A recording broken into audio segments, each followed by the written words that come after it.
Hello and welcome to CBA News in Brief. My name is Ongoingoke.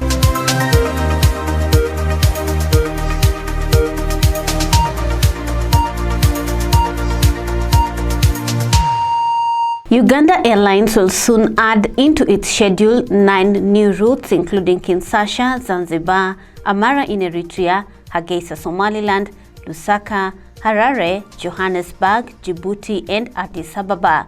The airline has regular flights flying to Mogadishu already. It becomes the 5th international airline flying to Somaliland's capital, Hargeisa. On Monday, the national carrier received 2 new Bombardier CRJ-900S to grow their fleet to a total of 4 aircraft at a function held at Entebbe Airport. According to the Ugandan airline, the addition of the new fleet is a big boost to their operations, especially in the region, in a bid to dominate the industry. Uganda Airlines also expects to get new Airbus planes in the next 2 years for long-distance flights, and early this year, orders for the A330-800 airliners that were affirmed. The national carrier commenced commercial operation on August 28th and is currently operating direct flights from its hub in Entebbe to and from Nairobi, Mombasa, Dar es Salaam, Kilimanjaro, Juba, Bujumbura, and Mogadishu. The airline says they are committed to see the national carrier excel in its operations through provision of services which fall within the international standards. The airline is currently running a 2-month promotional campaign with subsidized fares in a bid to see more nationals and tourists prefer the national carrier. In other news, Somalia federal government has appointed a technical committee for the formation of the Galmudug state. The 13-member technical team will prepare for the state's general elections. Galmudug's president Ahmed Haf welcomed the appointment that was done in consultation with the Ministry of Interior. Galmudug is preparing for elections even though official dates have not yet been announced. The 13-member committee will elect a chairman and lay down the framework for the elections of a new state parliament. President Ahmed Haf has called on the team to work professionally and independently. Isaac Mohammed Mahamoud, Deputy Minister of Interior, who read to the media the nomination of the committee, said the appointment of the committee was based on the decisions made by the Galmudug last reconciliation conference. President Farmajo, during the last reconciliation conference, pledged the people of Galmudug state that the federal government of Somalia stands with them and will continue to realize their aspirations and achievements to set up a united administration. Galmudug state has faced myriads of challenges since its formation in 2015, when the moderate Islamist group Al-Sunnah wal Jamaa kept off the formation conference and subsequently held control of Tusamareb, forcing the nascent administration to pitch tent in Adado. The two sides, however, came together last December when IGAD-mediated talks brought forth a new coalition government, co-opting Al-Sunnah into the state government. The president of the semi-autonomous state of Puntland, Said Abdullahi Deni, is set to arrive in the port city of Kismayo, the administrative capital of Jubbaland, according to sources from Garowe. President Deni is accompanied by his members of cabinet in a move that leaves President Farmajo an isolated man in as far as Jubbaland affairs are concerned. Mogadishu has refused to officially recognize President Madobe's re-election, even cancelling all direct flights to the city. But Madobe navigated the roadblocks by buying a civilian plane to ferry guests to his inauguration ceremony. Mogadishu has also taken issue with Kenya for clearing a direct flight to Kismayo.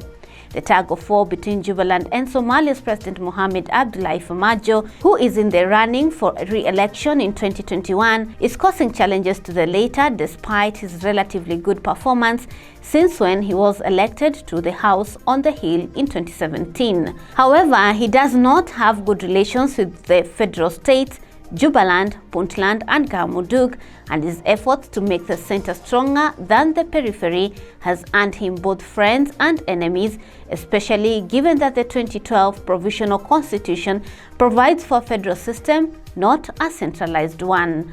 This means that should the country go to the election with a 4.5 formula in which clan elders elect members of parliament who in turn vote for the president, President Farmajo could lose the support of members of parliament from 3 of the 5 federal states. The latest food security projections in Somalia in the months of October-December are worrying, according to the Food and Agriculture Organization. The humanitarian agency says that 2.1 million people are in desperate need of food, while 4.2 million people are expected to be food insecure. 6 out of 7 rainy seasons have been poor in Somalia since 2016, including late and erratic rains during the 2019 goose season, which produced the lowest goose cereal harvest since 1995 in southern Somalia. Pastoralists struggled to recover from severe livestock losses and death incurred from the drought, although the late goose 2019 rains helped to replenish pasture and water sources. The ongoing Dair rainy season is forecast to be average to above average in most of Somalia and benefit rural livelihoods, though presenting flood risks, especially along the Juba and Shabelle rivers, and creating favorable breeding grounds for desert locusts. United Nations Food and Agriculture Organization is currently delivering assistance at a very large scale to rural communities, including its largest cash and agriculture campaign for dairy production, an ongoing livestock treatment campaign to be followed by a contagious vaccination campaign, among other activities. The Food and Agriculture Organization is now urgently seeking for funds to address needs in early 2020, including cash and inputs for the main good 2020 cropping season. Rwanda's Mara Group has launched 2 smartphones, describing them as the first made-in-Africa models and giving a boost to the country's ambitions to become a regional technology hub. President Kagame hailed the launch as another breakthrough for development in Rwanda, which has enjoyed rapid economic growth in recent years and gained a reputation as a hub of innovation. Mara is producing 2 types of smartphones in Rwanda: the Mara X, with 16 GB storage space, retailing for $130, while the more advanced Mara Z model with 32 GB storage is on sale for around $190. Both phones include features such as high-spec cameras and voice activation mode. Mara CEO Ashish Thakkar said that the devices would address a widespread need and create opportunities. The CEO added that many consumers in African countries had been forced to choose between phones that were high quality but not affordable, or affordable but not high quality.